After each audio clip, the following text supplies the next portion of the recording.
Boa tarde, sejam bem-vindos. Jovens, eu vou ficar com história geral, beleza?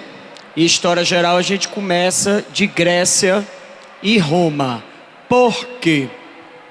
Desde que o Enem adotou este modelo, só uma vez ele cobrou as civilizações antigas: Egito, Mesopotâmia, Fenícia, Pérsia, Hebreus.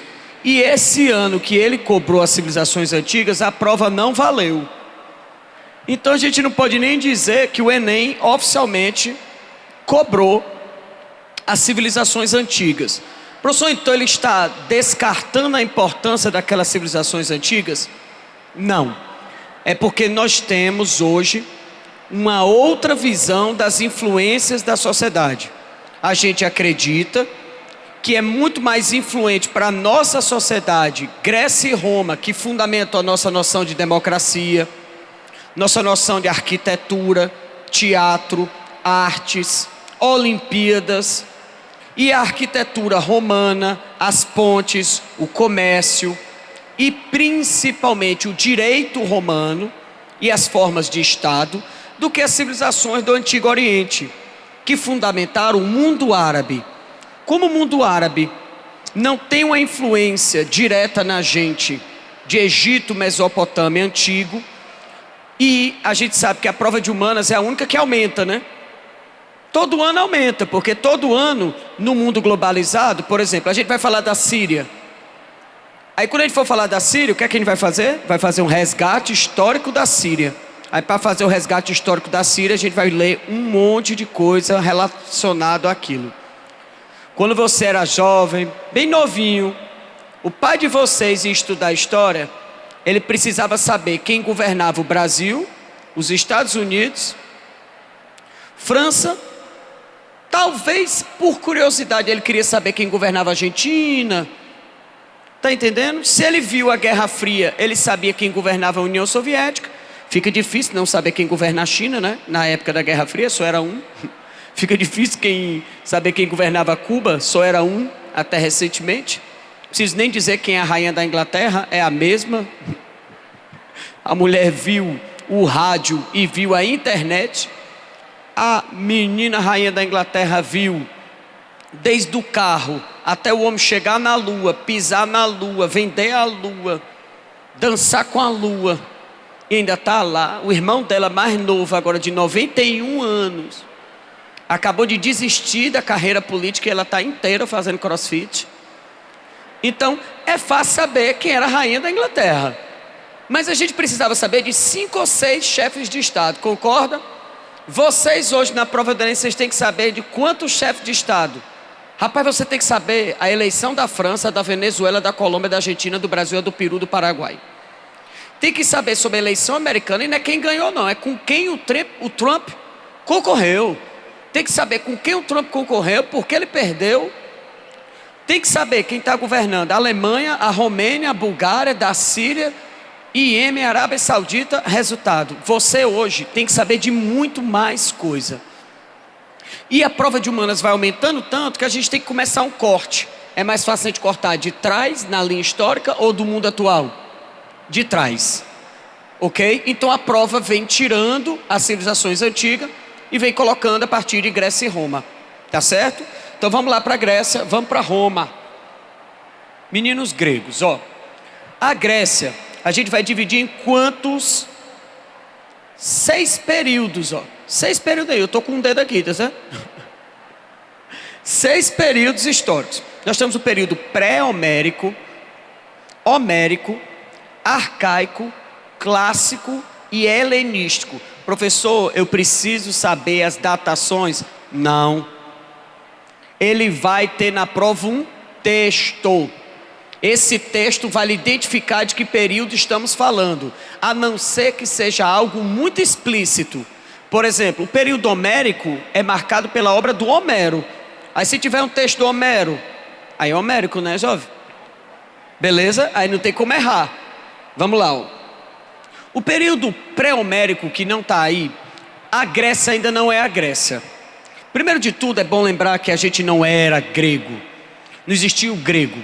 Vários povos ocupavam as ilhas gregas. O nome desses povos, super difícil, ó. Indo-europeu. Sabe por quê? Porque eles vinham da Ásia e iam para a Europa. Até o nome dele já dá para tu lembrar, ó. Eles estão indo para a Europa. Meu nome do povo que está indo para a Europa, indo-europeu. Professor, o nome dele é indo-europeu porque ele está indo para a Europa? Não, mas não ajuda não. Quer saber se não ajuda? Na hora da prova a gente precisa ter o quê? A lembrança do que estudou. Não custa nada quem está indo para a Europa tá ser chamado de indo-europeu. Esse povo indo-europeu tinham várias raízes. Tinha os aqueus, os jônios, os dórios, os coríntios, tá? Aos torcedores, não tem nada a ver com o time, tá certo? Esses povos, eles ocupam a Grécia. A gente vai chamar ele de povo grego, porque ele tem algumas características em comum, tá certo? Beleza? Esses povos gregos não deixaram registros escritos. E se deixaram, esses registros se perderam ao longo dos anos. Fica difícil, sem uma memória escrita, saber exatamente quem eles eram. Então, quanto mais lá atrás tu for, mais mitos aparecem. O período pré-homérico é marcado por vários mitos. Por exemplo, os gregos ocuparam a região chamada Creta, nesse período pré-homérico. Creta era uma ilha hiper mega power turbo change explorer desenvolvida. Pense nos elementos para ganhar dinheiro fazendo comércio. Eram os meninos de Creta. E atenção, mulheres, se você quiser voltar na linha do tempo, se você achar uma máquina do tempo, você vá para Creta. Em Creta quem mandava eram as mulheres. Elas tinham direitos iguais aos homens, mas elas determinavam as leis.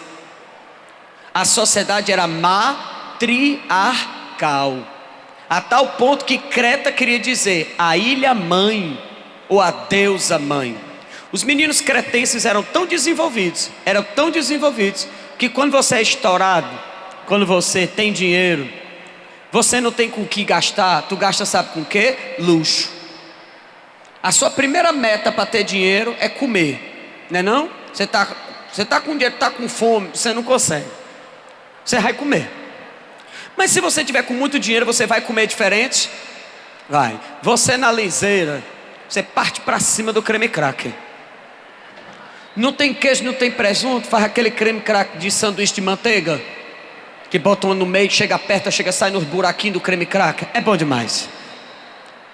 Aí você passa, tá sem faca, passa aquele dedo para dar uma demão e come seu sanduíchezinho de creme cracker com manteiga. É bom? É. Não tem suco, não tem refrigerante, não tem nada. Toma a talagada d'água para cimentar a água com creme cracker. Mas se você puder substituir o creme cracker por carioquinha, se você substituía? Substituía. Se pudesse trocar a manteiga pelo requeijão, um queijo, um presunto, botar tudo dentro, queijo, presunto, ovo, a banda de telha, um frango, um hambúrguer, um preá, você vai botando dentro do seu sanduíche. Se você tiver muito dinheiro, você não come bem não, você come bem, você veste bem, você bebe. A humanidade passou a consumir bebida alcoólica em grande quantidade somente em civilizações prósperas. O cara está tão bem que ele pode dar o luxo de beber. Ele bebe só para consumir a bebida. Ele não está bebendo porque é vital, ele não está bebendo porque faz bem, ele está bebendo porque ele quer beber. O grego chegava a beber 2,5 litros de vinho por dia. Professor, então como é que ele trabalhava? Aí você não lembrou o que eu disse? Quando ele é estourado. O grego pobre bebe vinho? Não, está trabalhando. Esse bebe o quê? Água. Quem é que bebe o vinho? O eupátrida, que era cidadão grego, que explorava os outros. O cara que explorava os escravos. Esse bebia vinho. Esse eu acho que tomava banho de vinho, porque ele tinha sobrando. A cidade de Creta tinha tanto dinheiro sobrando que ela foi a primeira civilização a desenvolver bebidas em grande quantidade. Gastavam com comida, eles faziam festas com muita comida. E eles desenvolveram os esportes, tá? Só esporte saudável: boxe, sem luva. Luta greco-romana, que tem que jogar o outro no chão e imobilizar. Eu não vou jogar no tatame, eu vou jogar no chão. Você que foi menino e brincava de jogar os outros no chão, rasteira, sabe o que é que aconteceu com você hoje. Não tem mais joelho, não tem mais o chaboque do dedo. O cotovelo chega, o couro é seco, de tanto cair no chão se apoiar no cotovelo. Já dói é na cerâmica quando bate com o cotovelo no chão. Esse pessoal treina nas pedras, meu amigo. E faziam tourada. Uma tourada que só Creta fazia. A tourada deles era para pular por cima do boi. E tinha que pular de frente, viu? Eles pegavam um touro. O touro é um animal imenso. Eles amarravam a corda nos coisas do touro para ele ficar com raiva. Aí o touro vinha. Faz aí muita raiva, tá certo? O touro tá vindo, vem. O touro tá vindo com raiva, tá certo? E ele vem pulando. Ganha que pular por cima da cabeça do boi. Como é que pula? É porque o boi não tá vindo. Você está sentada aí. Se o boi tivesse vindo, tu vai ficar sentada para levar a lapada? Não. Existe um fenômeno do esporte chamado medo. E o medo de morrer, rapaz, você tem uma força que não é brincadeira não. Se eu dissesse para você atravessar a rua 60 km por hora, você ia dizer o quê? Impossível. Mas se vier um carro voado na BR, você corre a 60, corre com o menino nos braços. Ainda tem que pular o guarda-reio para ir para o outro lado. Isso com compra. Uma mão com as compras, a outra com os meninos. O menino com 3 anos, ele aprende a ser atleta. Você consegue, é porque você não está com a ameaça do medo. Então o boi quando vinha, a negada pulava. Essa ilha de Creta, na teoria, ela desapareceu. Ela sofreu, foi uma atividade vulcânica. O vulcão entrou em erupção e destruiu a ilha. Quando os gregos chegaram lá, não tinha nada. Pensa no negócio paia, é tu conquistar o nada. É muito fuleiragem tu ser soldado, aí tu conquistou um inimigo que não tinha ninguém. Tu chegou aqui e não tinha ninguém, disse, tomei. De quem, menino? Como não é legal contar a história de uma guerra que não tem inimigo, os gregos contaram uma pequena versão distorcida. Eles foram para a ilha de Creta. Em Creta tinha um monstro, Minotauro. Quem era Minotauro? Eles inventaram a lenda do Minotauro. Tem alguma razão? Tem. O nome do rei de Creta, mais importante, o rei Minos. O que é que eles faziam? Tourada. Minos com touro, Minotauro. O rei Minos morava num palácio tão grande que o nome do palácio dele era Labirinto. Tá somando, ó? O labirinto do Minotauro. Só que eles chegaram lá e não havia ninguém. Então eles inventaram a história de que o grande herói grego, o menino Teseu, foi enfrentar o Minotauro, venceu o Minotauro e inclusive quando venceu, disse ao pai dele, painho, o pai dele é o Egeu, painho, eu vou lá matar o Minotauro e se eu voltar e tiver êxito, eu vou mudar a bandeira do meu navio. Ele foi com a bandeira preta. Se ele tivesse ganhado, era para ele voltar com a bandeira branca. Aí na pressa, ele venceu e esqueceu de trocar a bandeira, ó. Aí voltou com a bandeira preta. Resultado, quando o pai dele viu um navio chegando com a bandeira preta, pensou que o filho tinha morrido e se jogou lá de cima dos penhascos e morreu e virou o mar Egeu. Existe o mar Egeu? Existe. Fica de onde? Aonde? De frente para a Grécia. Professor, o senhor está me dizendo que o mar Egeu é formado porque o homem pulou lá? Não, meu amor. Eu estou dando nome às coisas. Se ninguém viu, de quem é a versão? Sua. Vocês já passaram uma situação que é tão vexaminosa que dá vontade de contar outra versão? Eu quando era criança, eu passei por uma situação, você nem pode contar, que você vai ficar filmado aí, vai me lascar todo, mas eu vou contar. Eu passei por uma situação que eu disse para minha mãe outra coisa. Eu inventei, não sei porquê, de mijar na tomada. Fui mijar na tomada. Tinha, isso sei lá, 5 anos. Tinha escutado minha professora do fundamental dizer que a urina tinha sais e transmitia corrente elétrica. Fui fazer o teste científico na praxe. Parei frente à tomada, mirei. Pá, meu amigo, eu levei-lhe um choque, que eu caí do outro lado da parede, tive queimadura de 1º grau. Aí ficou aquela situação, o que é que eu ia dizer para minha mãe nessa situação? Aí eu disse que fui mexer no ferro de passar, estava quente e queimou.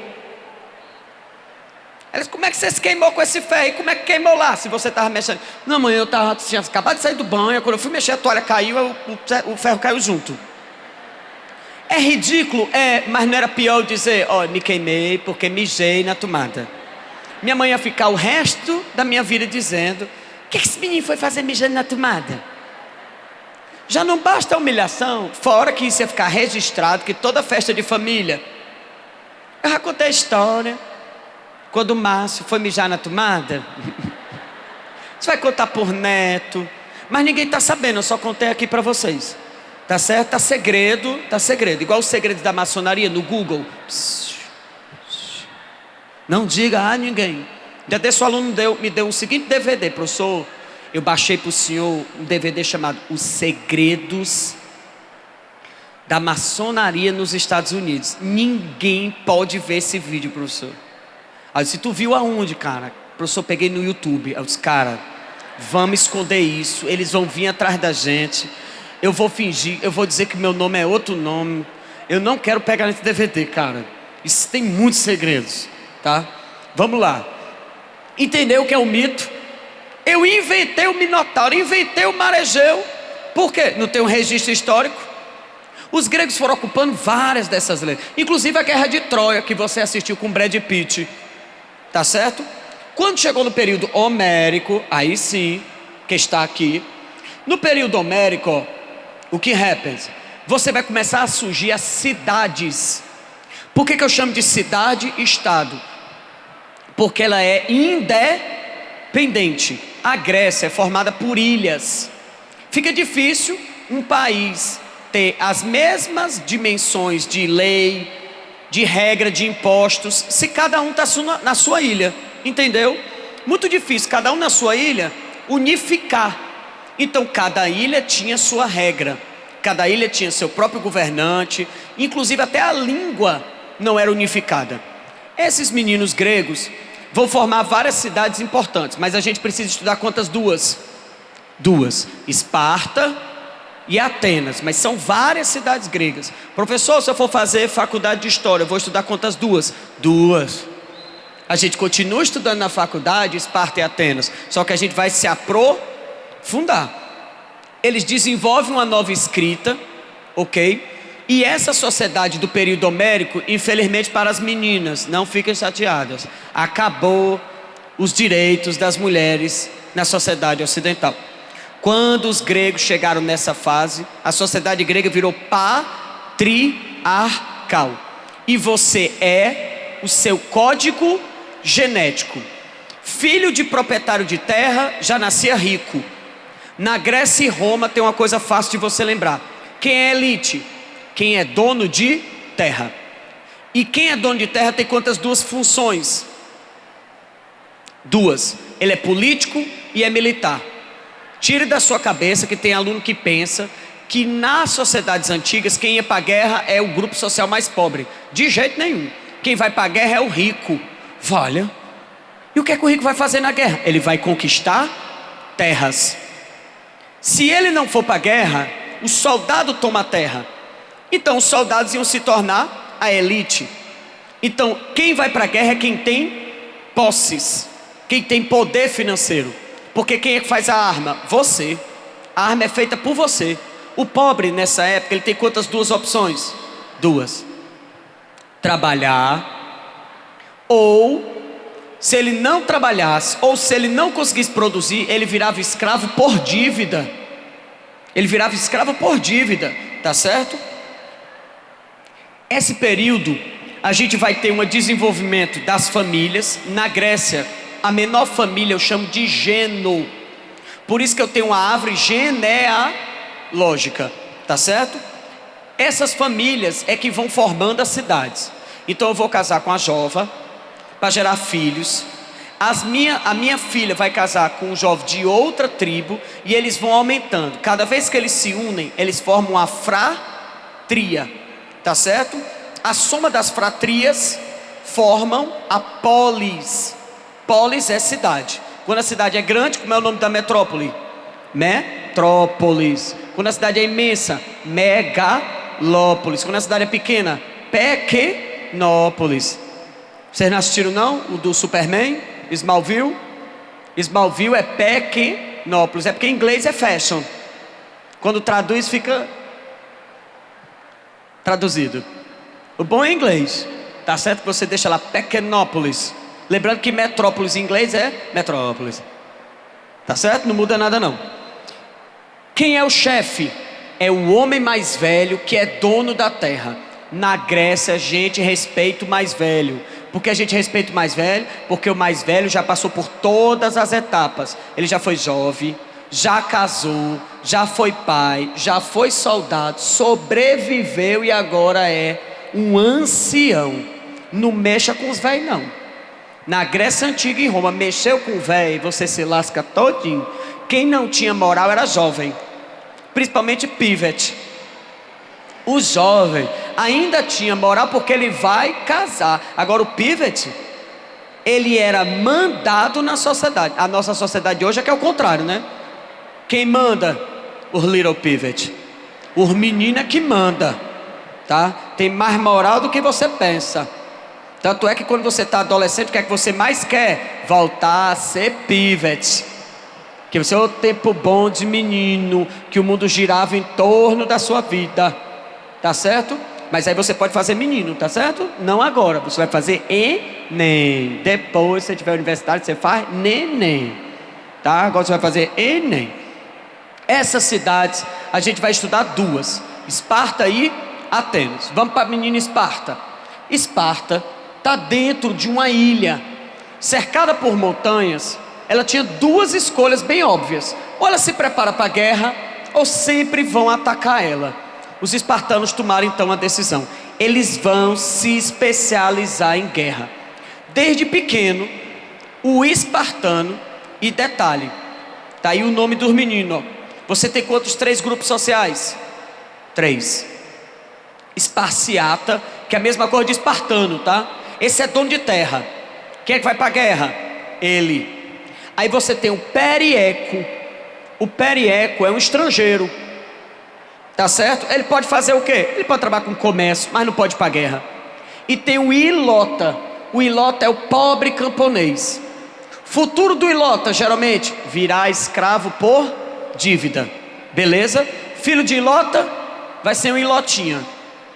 Professor, se o menino espartano, se o esparciata se casar com a ilota, ele não pode se casar com ela? Não é válido o casamento. E se ele coisar com a ilota, um acidente, e ela engravidar, nasce o quê? Um neném. Não vai ser espartano. Espartano só é espartano se for filho de pai e mãe espartano. Se for só a mãe, principalmente só a mãe, ele fica da classe social mais baixa, ok? Esse menino espartano, ele fica com os pais até os 7 anos, ó. Com os 7 anos eu afasto ele da família e boto ele para o treinamento militar. Pelo amor de Deus. A quem assistiu 300, alguém aqui assistiu 300? O pessoal que assistiu 300, o nome daquilo é filme. Ele é baseado numa revista em quadrinhos. Estamos falando de arte. A arte precisa ser totalmente fiel à verdade? Não. Ela imita, copia fragmentos da verdade. Sim, o menino com 7 anos ia para o treinamento. Quem assistiu o filme fica pensando no treinamento. Rapaz, no filme o menino apanha. Pensa no menino para apanhar. Aí tem uma cena que o menino está amarrado no tronco e toma chiba no menino. Aí vem o outro, dá tanto murro no menino que o dente do menino voa. É porrada, é menino levando mó de peia direto. Meu amigo, se eu botasse uma criança para apanhar daquele jeito, quantos iam terminar o treinamento? Ninguém. Ia terminar como? Cego, aleijado, todo cheio de problemas físicos. Como é que esse soldado vai para a guerra cego, meu amigo? Eu não estou botando ele, não é para ser soldado, Professor, mas não é treinamento militar. Treinamento militar quer dizer que o treinamento tem disciplina. Vai me dizer que quem aqui, alguém aqui estudou escola militar? Quem estudou escola militar, por acaso apanhava todo dia que estava na escola militar, é? Se fosse assim, tu acha que os meninos mais nerd que tem, quer fazer o quê? Ita. Tu acha que o menino desse aguentar a escola militar só se apanhando? Ele gosta de questão de física, ele quer apanhar da física, ele quer apanhar da fórmula, ele não vai apanhar na vida real não, mano. O pessoal inventou que escola militar é escola de agressão física, o nome disso se chama porrada, não precisa estar na escola para apanhar não, precisa ter outra pessoa dando a porrada em você, às vezes dentro de casa, chama-se irmão mais velho, tá? Você que é o filho mais novo e apanhou a vida toda, tá aí. Não tem nada a ver com escola militar. Ele vai ficar lá no treinamento até quantos? 18 anos? 18. Quem se destacar vai ser o rei. O rei Esparta é soldado. Só que Esparta tem uma novidade. São quantos? 2 reis? 2. A única diarquia do mundo antigo. Olha aí quem assistiu 300. Tá sentindo falta de alguma coisa? No filme tem quantos reis? 1. Cadê o outro? Até hoje eu não sei se faltou dinheiro, acabou o dinheiro do elenco. Não tem 2 reis no filme. Esparta é uma diarquia.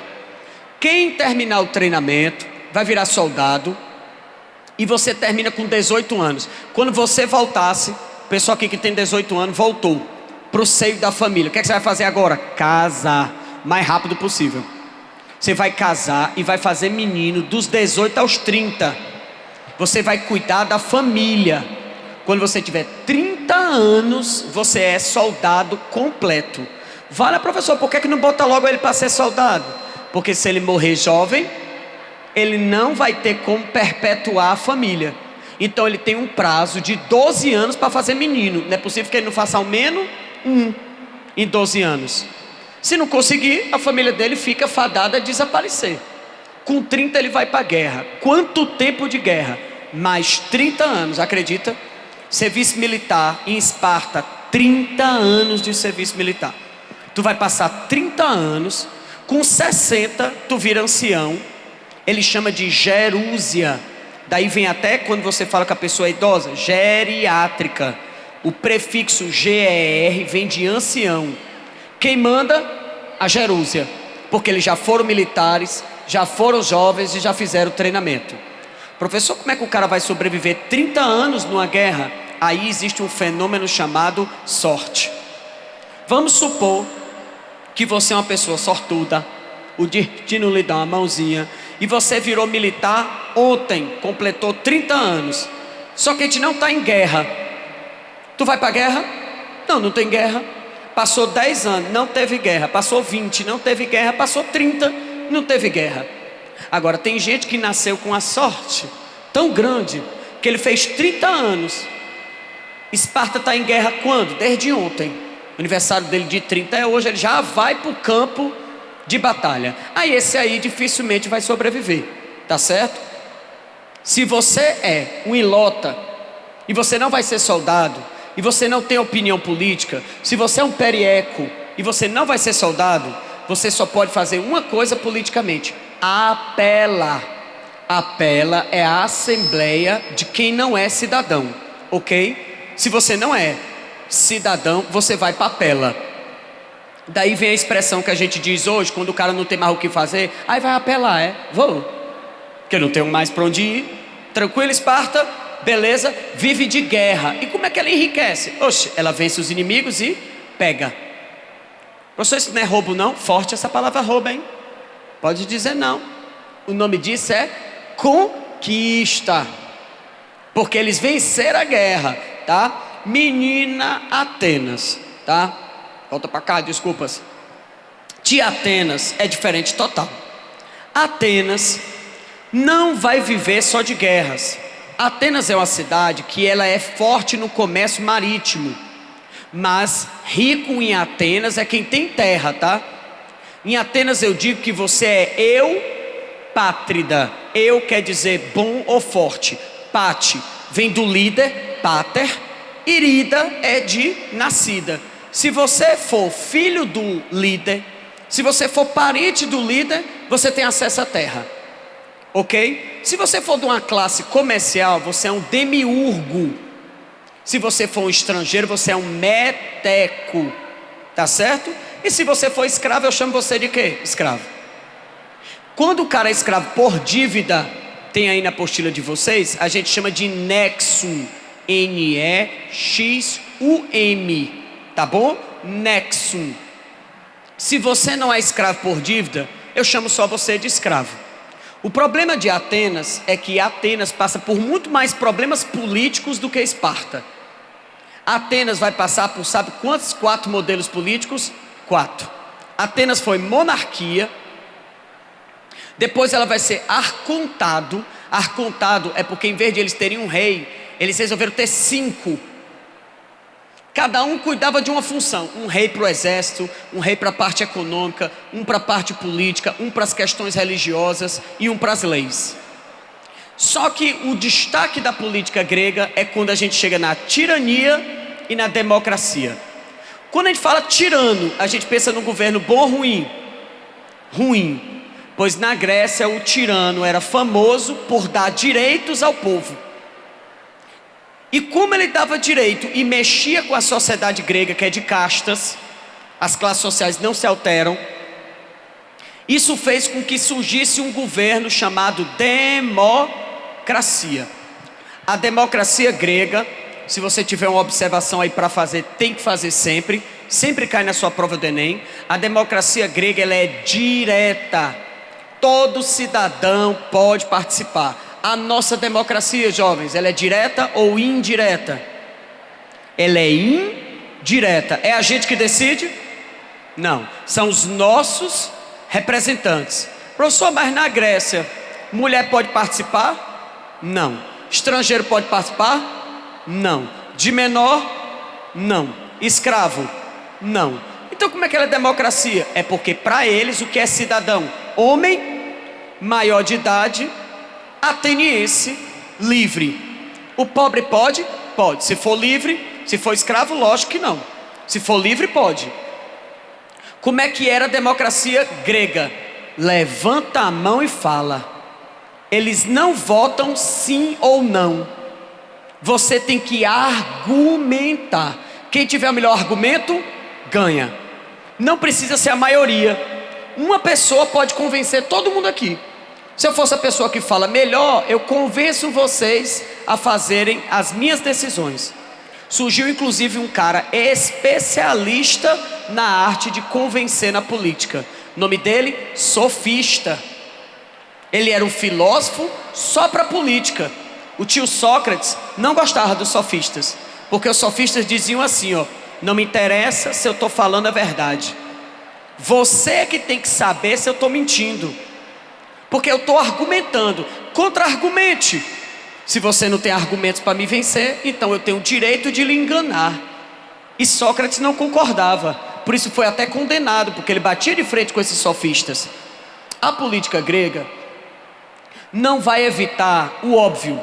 Se tem uma coisa antiga na história da humanidade, é que quando um grupo humano se encontra com outro, o que é que ele faz? Guerra. Pelo que a humanidade mais faz guerra na história do mundo? Espaço. Espaço leva riquezas minerais, espaço leva água, espaço me condiciona ter mais influência. A gente sempre brigou por espaço. E foi justamente quando a Grécia começou a se desenvolver que ela começou a brigar por espaço com outras potências da época. E se tinha uma potência que se bateu com a Grécia, foram os persas. Os persas tiveram a Champions League das guerras antigas com os gregos. Tiveram 3 finais de Champions League de guerra entre Grécia e Pérsia. A gente chama de guerras médicas.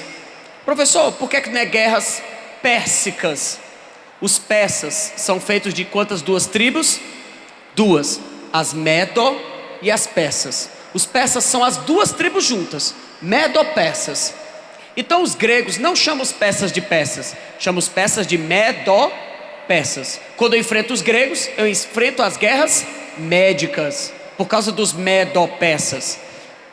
A primeira guerra médica entre gregos e persas, a Pérsia invadiu Atenas. Os persas tinham cerca de 300 mil soldados, cara. Os gregos, 30 mil, 40 mil.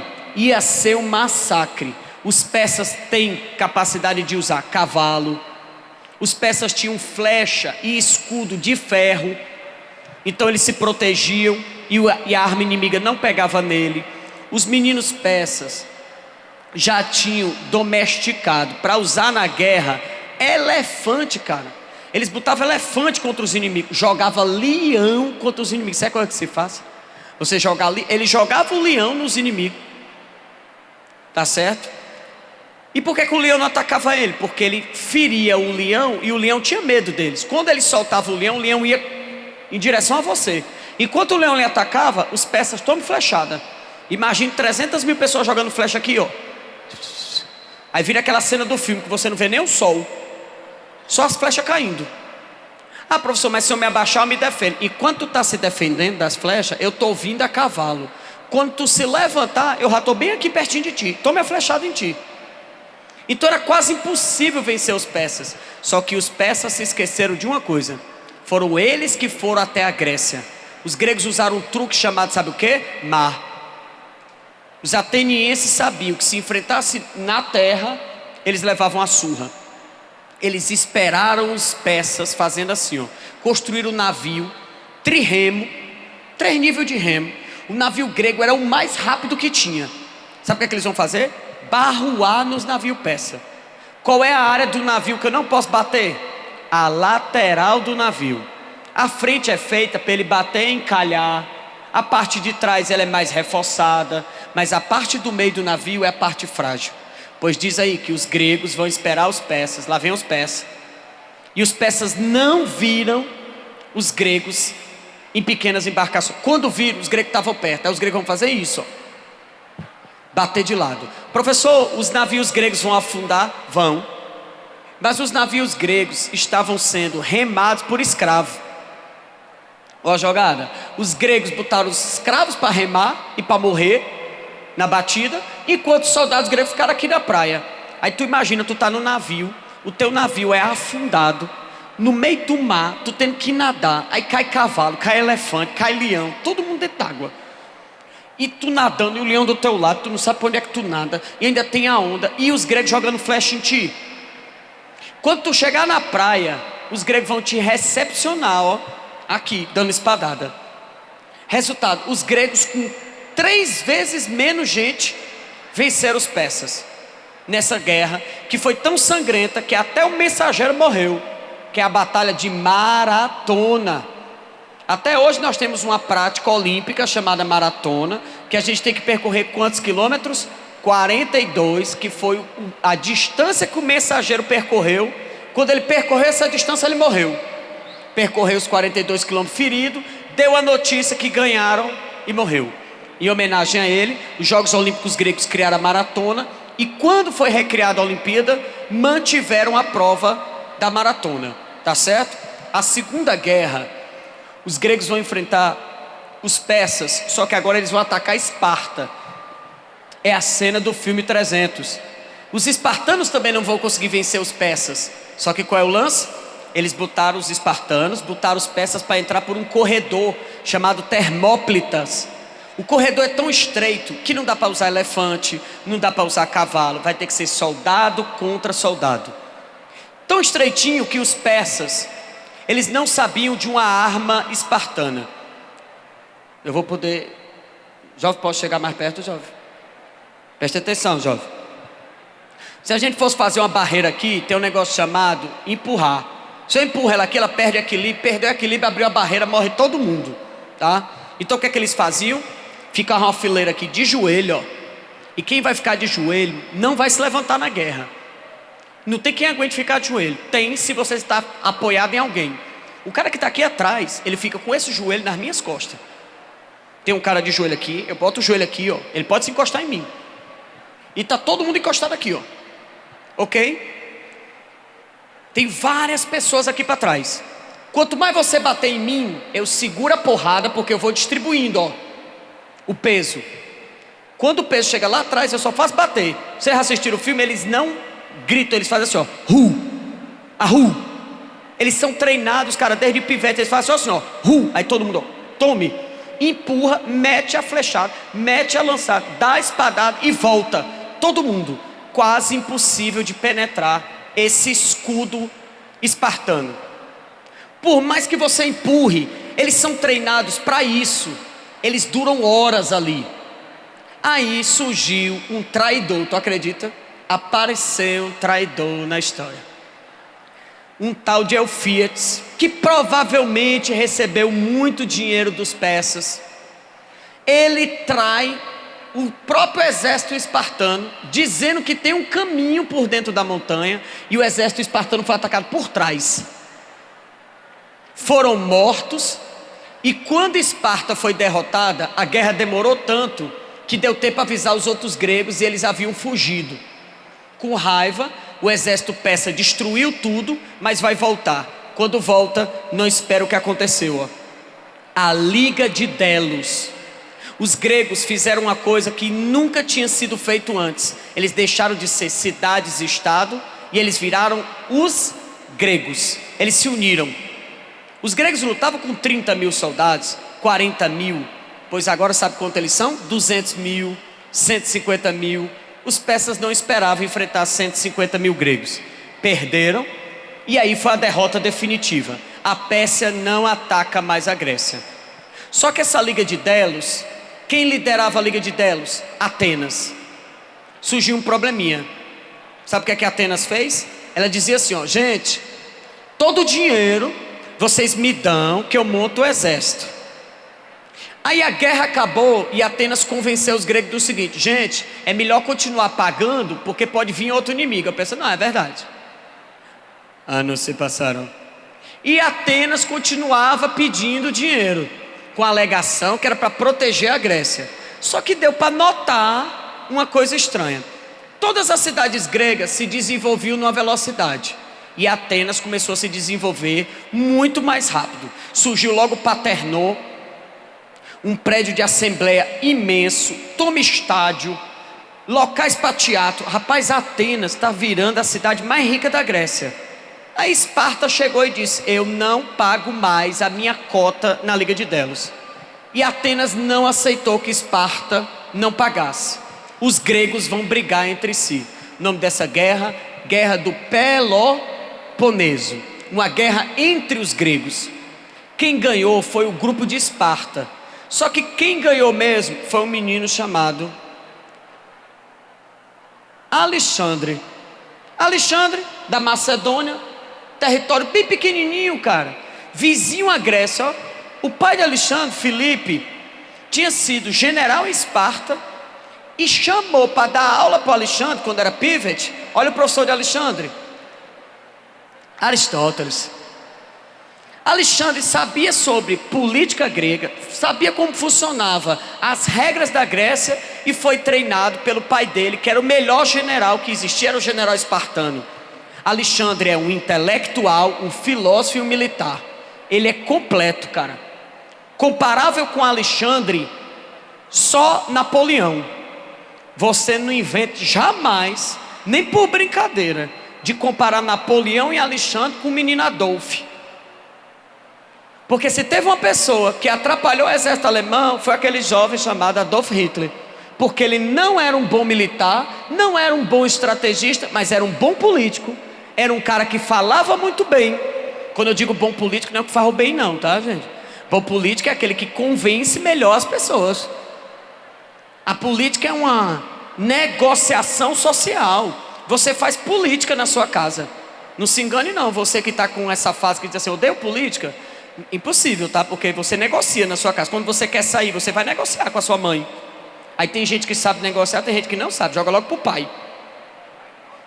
Tem gente que diz logo é pro pai, mas não espera nem o pai dizer, já sai. Mãe, o pai deixou. Aí antes da mãe perguntar, ele já saiu. Depois descobre que nem deixou. Tá? Quem negocia está fazendo política. A gente negocia desde pivete. Vocês lembram não? Quando você era criança mesmo, vocês negociavam melhor do que hoje. Que você usava um truque chamado ouro de menino, que não tem quem aguente. Você enfrenta um terrorista, mas não enfrenta um choro de um menino fazendo birra, tá? Daqueles que choram, fica vermelho, não sai nem lágrima, se joga no chão. E quanto mais você pede para ele não parar, mais ele cria uma nova técnica, tá certo? De sofrimento. O Alexandre se aproveitou que os gregos estão em decadência, invadiu e teve o cuidado de fazer o quê? O grego odeia estrangeiro. Como é que ele vai ser submisso a Alexandre? Olha como Alexandre é mala. Ele disse que não era grego, mas também não disse que era da Macedônia. Ele disse que era, sabe o quê?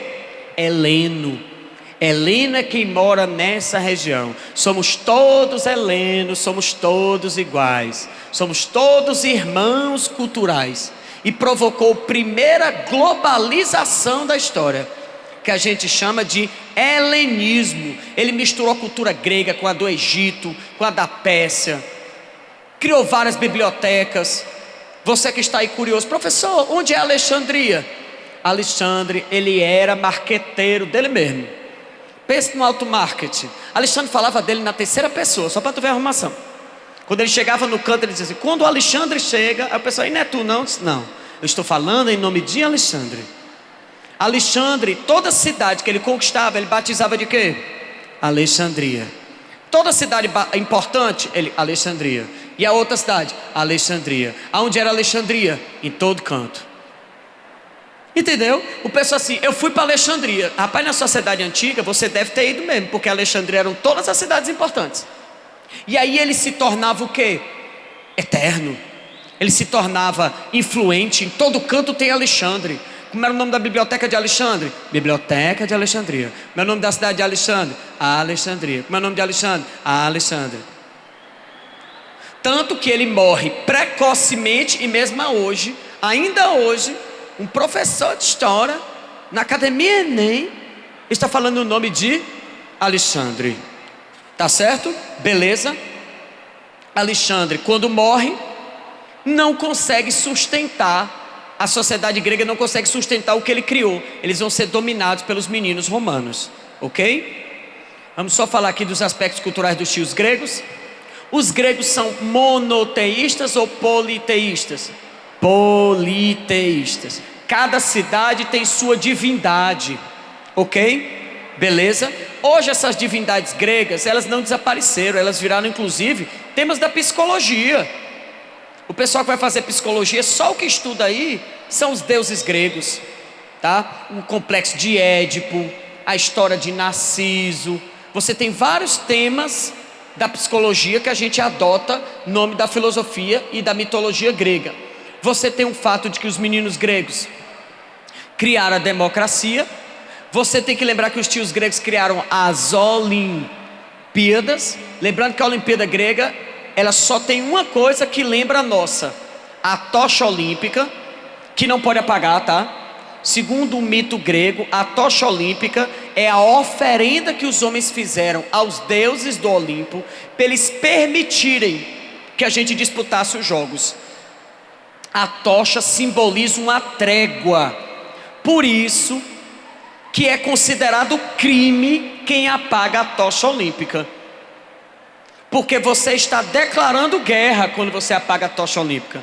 Lógico que é um símbolo, ok? E hoje em dia ninguém vai manter a tocha acesa de uma forma uniforme. A gente cria várias técnicas para que ela pareça estar sempre acesa, porque antes as Olimpíadas, elas eram em menor duração, disputadas de 4 em 4 anos. Por quê? Porque ele achava que era o tempo suficiente para um atleta poder ser vencido. Já pensou a Olimpíada todo ano?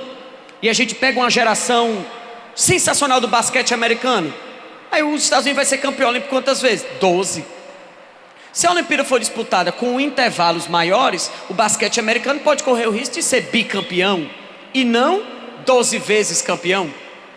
Tá certo? O futebol é encantador na Copa do Mundo por causa disso.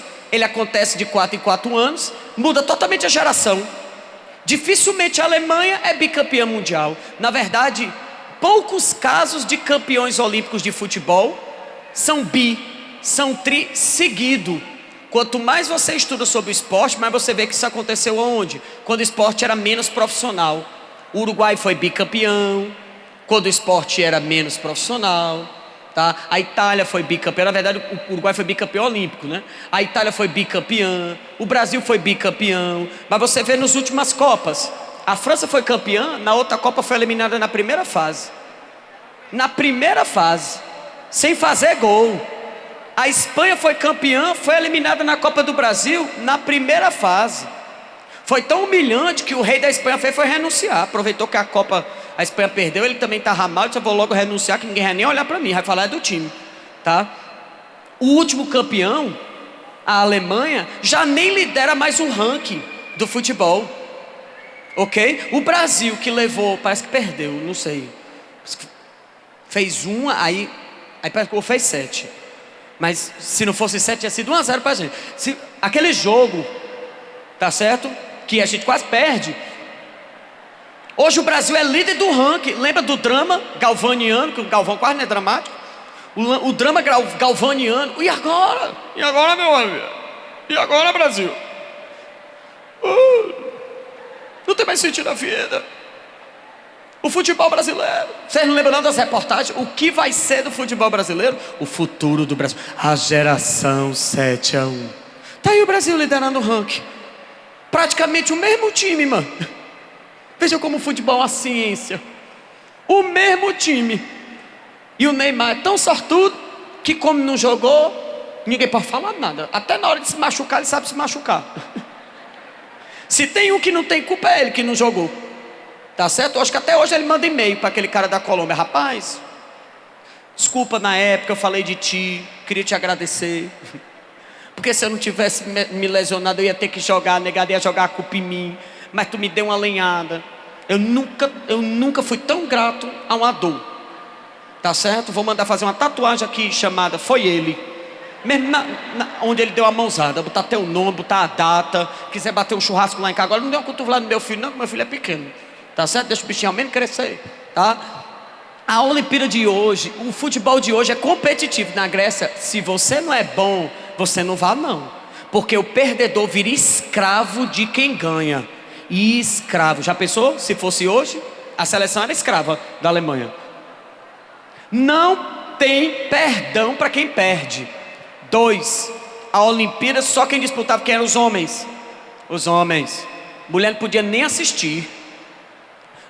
E para ninguém ficar com história: não, ele ganhou porque ele também, tu viu a roupa dele?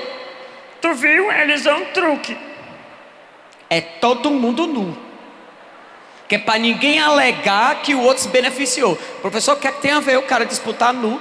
Meu filho, o esporte, luta greco-romana. Você tem que pegar a pessoa e jogar no chão e imobilizar. Quem deixar ele de costa no chão por alguns segundos ganha.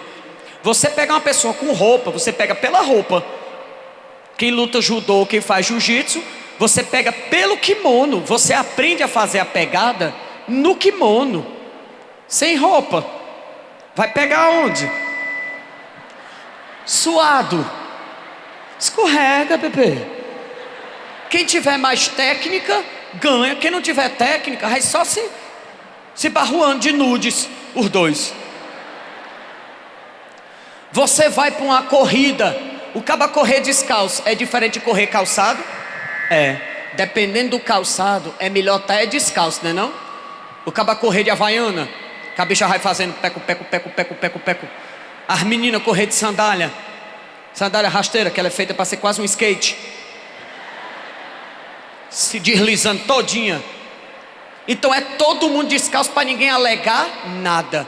E hoje, mais do que nunca, o fardamento interfere. Teve um tempo na natação que começaram a usar um macacão de cartilagem de tubarão. Oxe, todos os números da natação diminuíram. Todo mundo bateu o recorde. Teve um nadador australiano chamado Ian Thorpe, que ganhou foi o apelido de um torpedo australiano. Ele diminuiu todos os recordes mundiais. Tiraram o macacão dele. Ele não foi mais nem para a Olimpíada. Foi mais nem para a Olimpíada. Ele era um bom atleta. O macacão tornou ele um atleta de nível inalcançável. O cara era feito de cartilagem, ele não tinha atrito na água. Ele ganhava era velocidade. Então o grego não aceita. O grego também trouxe para a gente o teatro grego. O teatro grego, jovem, tem quantas duas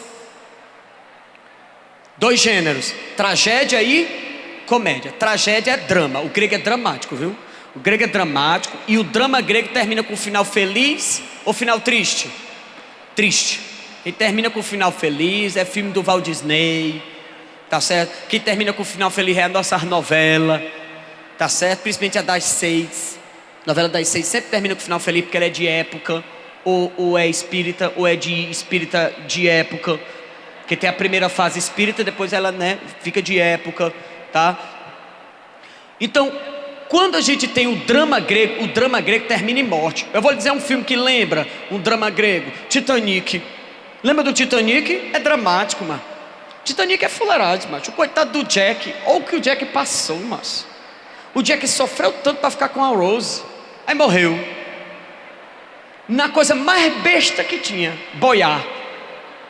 O homem sobreviveu à bala, porque tem hora que o corno vai meter bala nele, ele desvia, porque é filme romântico e ele pode desviar, porque o amor desvia as coisas negativas. Ele desviou das balas.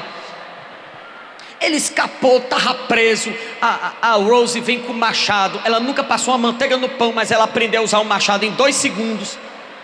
E você lembra dessa cena? Ela fez o teste, aí era para bater aqui, ela errou. Aí ele, não, vem. E ela acertou, porque é filme romântico. O amor cega, aí ela acertou. O homem sobreviveu a tudo, cara. Aí na hora de boiar no pau, o homem não subiu no pé de pau. E o amor venceu. A Rose mostrou todo o amor que tinha por ele. Ele começou a molhar ela, ela ficou, amor, o frio, procura tua boia. Aí o bichinho ficou dentro d'água, morrendo, e ela o quê? Tranquila, serena, olhando para o céu. É tanto amor, que quando ela escuta o apito, ela olha para o lado e descobre que o Jack estava ali. Olha, o Jack morreu. Menino Jack, esqueci.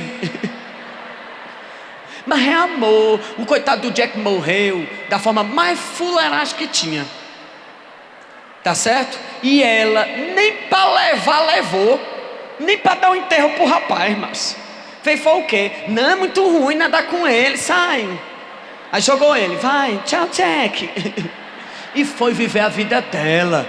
Menina Rose, um amor de pessoa, tá certo? Titanic, tá? Se você não assistiu, vai passar a qualquer momento aí na TV, tá? Que repete uma vez ou outra, tipo Lagoa Azul. Tem mais nem a Lagoa, já fizeram, foi um shopping e tá lá o filme da Lagoa Azul, tá? Mas a Rainha da Inglaterra assistiu Lagoa Azul e continua Rainha da Inglaterra. E ainda está na mesma idade que ela está hoje, tá certo? O menino grego na comédia. Comédia grega é ironia. Os gregos vão falar de política, ó. Só que se ele falasse de política, ele podia ser condenado. O que é que ele fez? Primeiro, botou uma máscara. Aí na máscara você não vê quem é. 2, existem às vezes atores que não são bons, né? Não tem aqueles atores que você fica pensando o que é que ele está sentindo? Porque ele faz o mesmo rosto, perdendo o pai na cena ou ganhando a mega cena. Teu pai morreu. Tu acabou de virar milionário. É a mesma coisa. Então é melhor até botar uma máscara que fica mais digno. 2, os gregos não se maqueiam. E tinha personagem feminino. Então ele vai botar a máscara para fazer o personagem feminino. E 3, se você quisesse fazer uma crítica, mas não quisesse ser censurado, o que é que você faz? Hoje, meme. Você quer fazer uma crítica, mas não quer que ninguém lhe censure. Aí você é o Chapolin.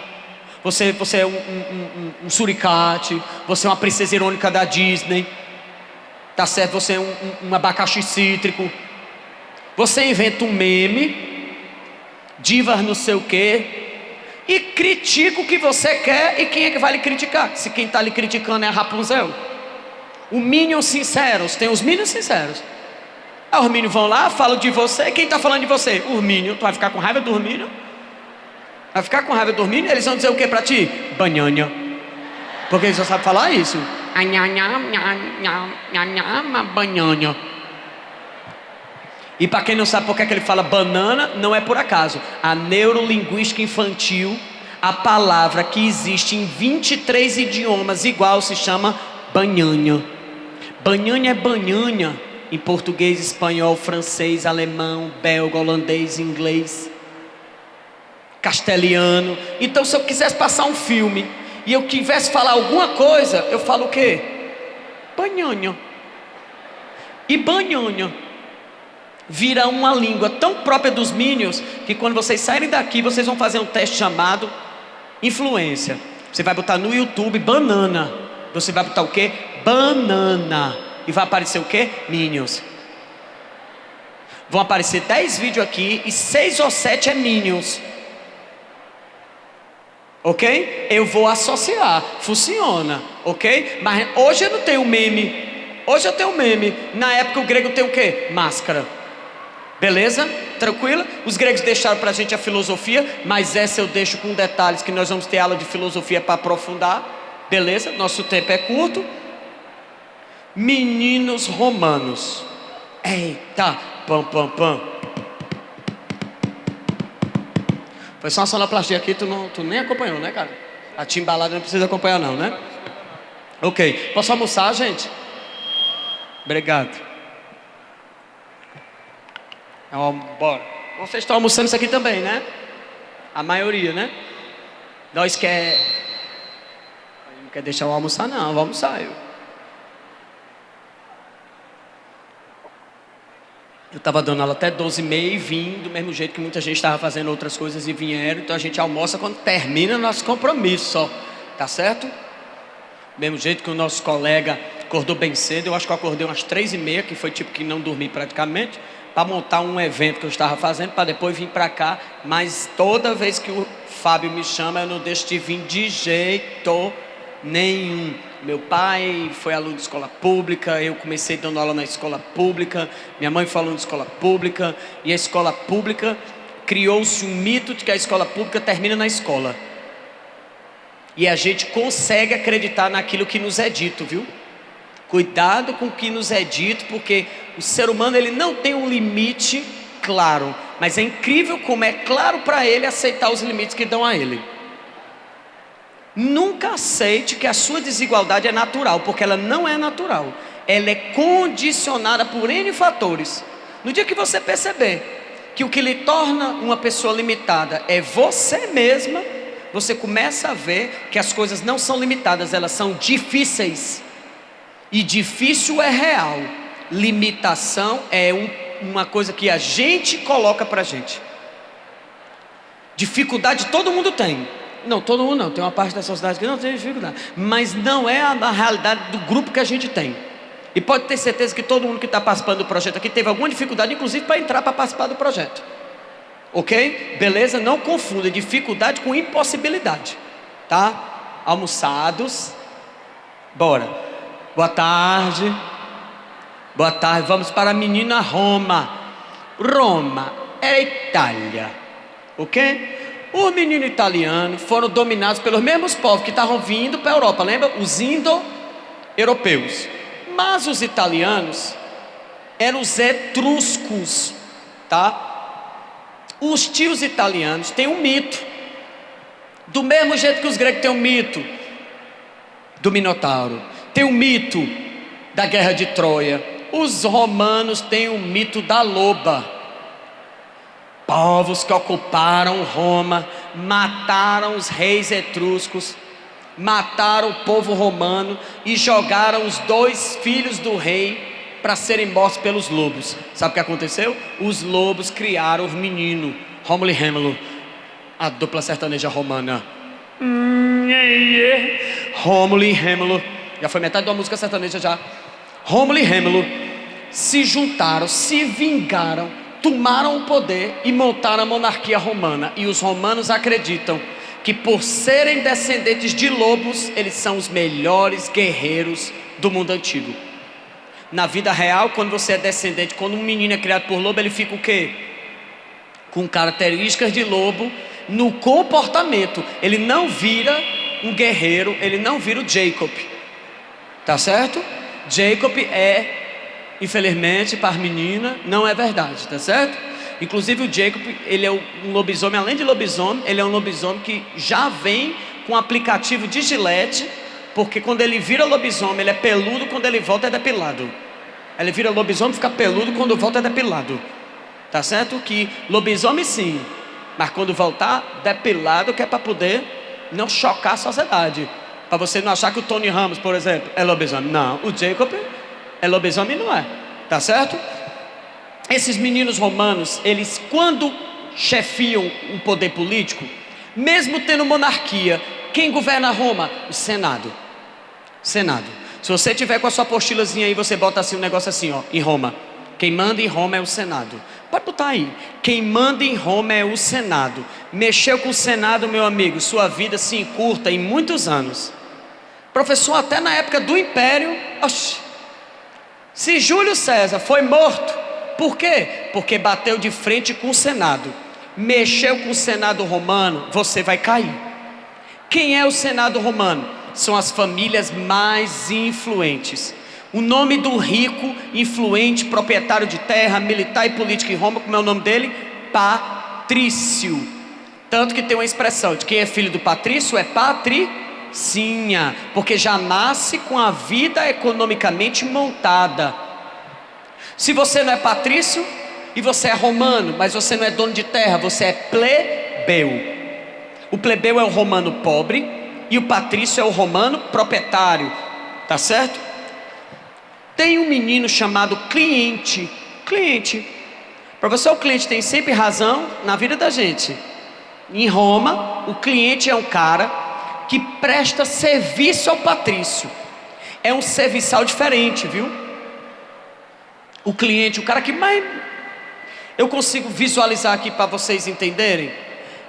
Conhecem o Batman? A história do Batman? Menino Batman. Ok? Quem é o cliente? É o Alfred. O Alfred é um cara que serve uma pessoa rica. Qual o objetivo de vida do Alfred? Servir Bruce Wayne. O Alfred passa a vida todinha para servir o Bruce Wayne. Quem é o cliente? É o Crow da Teresa Cristina. O Crow é um cara que servia Teresa Cristina. Quando a Teresa Cristina se vai, o Crow fica sem sentido, porque a vida dele é ser um serviçal. O cliente é um mordomo, é um funcionário especial. Professor, qual a vantagem? Ele mora na casa do cliente, ele toma banho na mesma sauna que os clientes tomam banho, ele frequenta os mesmos ambientes. Tá certo? Professor, o patrício podia usar fisicamente o cliente para ter contatos de negócio de pode ter contato de quadril de patrício com o cliente. Só que se nascer menino, meu nome do nenê, filho de patrício, só é patrício se for patrício com Patrícia. Se for patrício com cliente, é menino ou menina. Não ganha classe social. O coitado do plebeu ficou na seguinte condição: ele é romano, mas é pobre, e a tendência dele é virar escravo por dívida. Quer dizer, qual a vantagem de ser romano? Nenhuma. Geralmente o plebeu virava escravo por dívida. E ele, lógico, romano, escravo. Ele vai começar a se revoltar, ok? Ele não quer ser tratado igual escravo. Como ele começou a protestar, Roma vai mudar de condição política. Roma vai sair da monarquia, tá? E vai começar a adotar um novo sistema político. Roma vai começar a adotar um sistema político chamado república.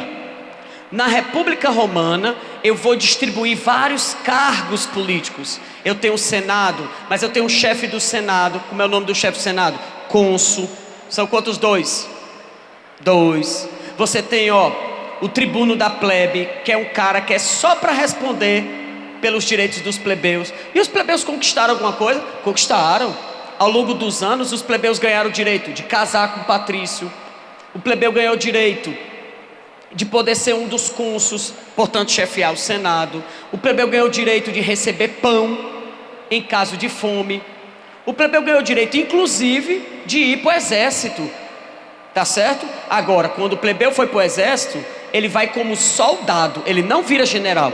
Ele só vira general se ele fizer algo muito excepcional, o que é pouco provável, tá certo? Porque o soldado romano era muito melhor do que ele, porque tinha começado antes a ir para a batalha.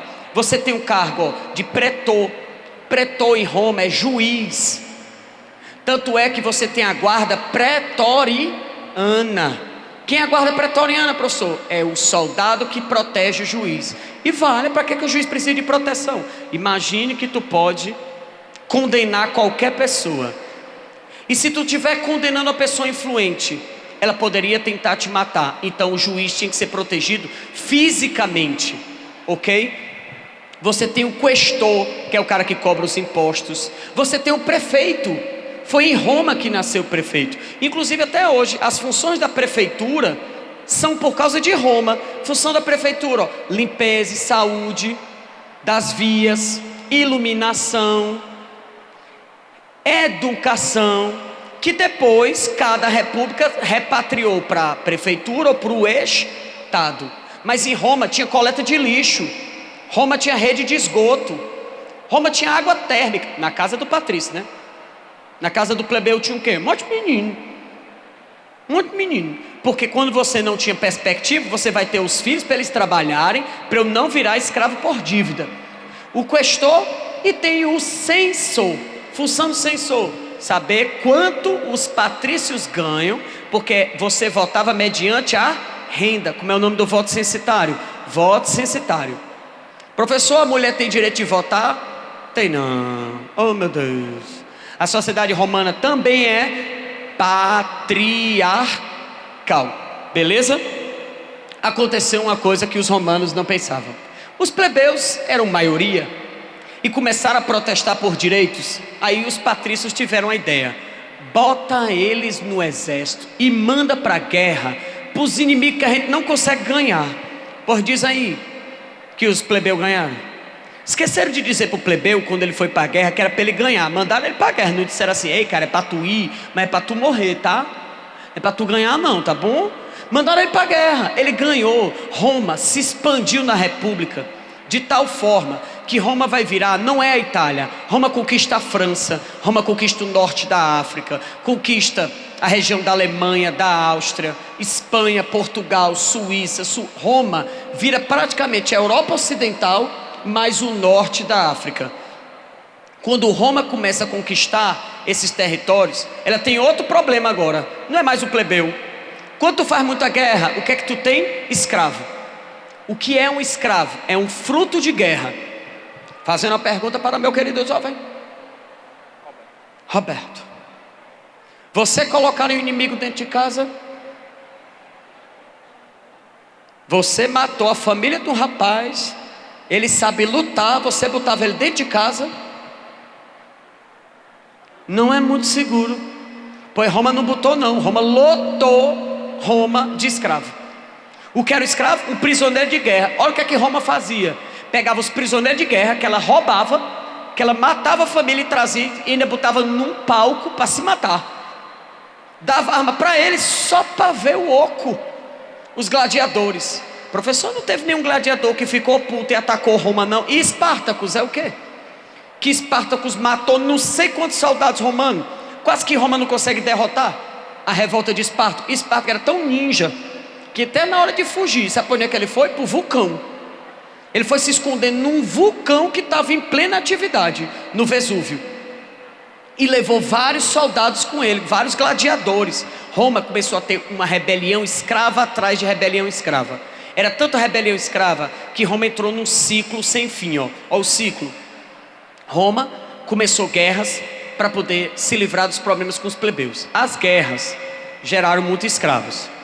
Os escravos fizeram Roma ficar com as fronteiras ameaçadas. O que é que eu tenho que fazer? Mais soldado. Quando eu tenho mais soldado, eu tenho mais escravo. Mas se eu tiver mais escravo, eu tenho mais soldado. Aí se eu tiver mais soldado, eu tenho mais escravo. E tem uma hora que, sabe o que é que eu não tenho? Dinheiro para financiar essa guerra todinha. Roma está começando a ficar sem dinheiro.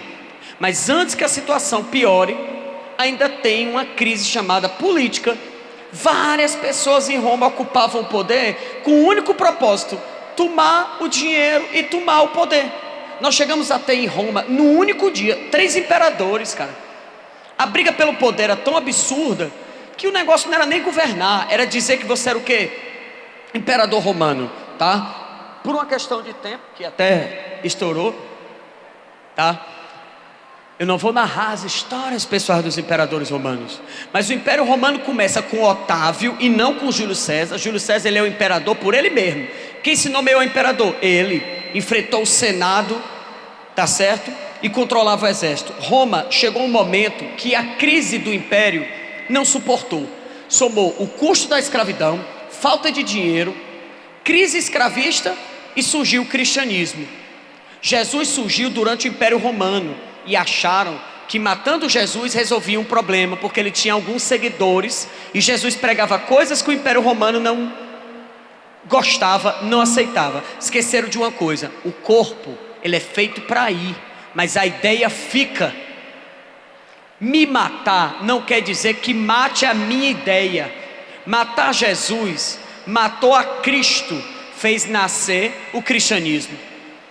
O cristianismo é maior do que Jesus foi em vida, porque virou uma religião, aumentou o número de seguidores e é a única religião que existia em Roma que dizia que os últimos serão os primeiros. Meu irmão, o que tem de último em Roma não é brincadeira. Roma é quase toda feita de escravos. Os escravos se adotaram o cristianismo, começaram a atacar Roma. Roma perdeu o controle, a ponto de ter que criar editos para controlar a crise romana.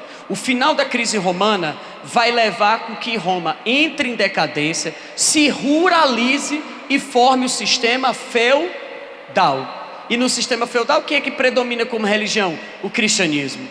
Tá certo? De influência cultural, nos deixou o Código de Direito, que até hoje a gente usa, nos deixou uma arquitetura genial, porque Roma resolveu um problema que a humanidade não conseguia, chamada como atravessar de um lado para o outro, um penhasco, um rio. Você tinha que dar a volta. Roma criou a ponte. O quanto a ponte diminuiu, acelerou, modificou a vida da humanidade. Tá certo? Até hoje as cidades romanas principais que foram de Roma, como Paris, Londres, Amsterdã, são cidades dentro de rios, atravessadas por ponte. Ok? Beleza? Infelizmente o tempo encerrou. Gente, foi um prazer, sempre é. Adoro essas oportunidades de poder ajudar de alguma forma. Obrigado pelo silêncio, pela compreensão. Daqui a gente não tem como ter um nome, a gente acompanha os olhares, tá? Beijo. Até a próxima aula.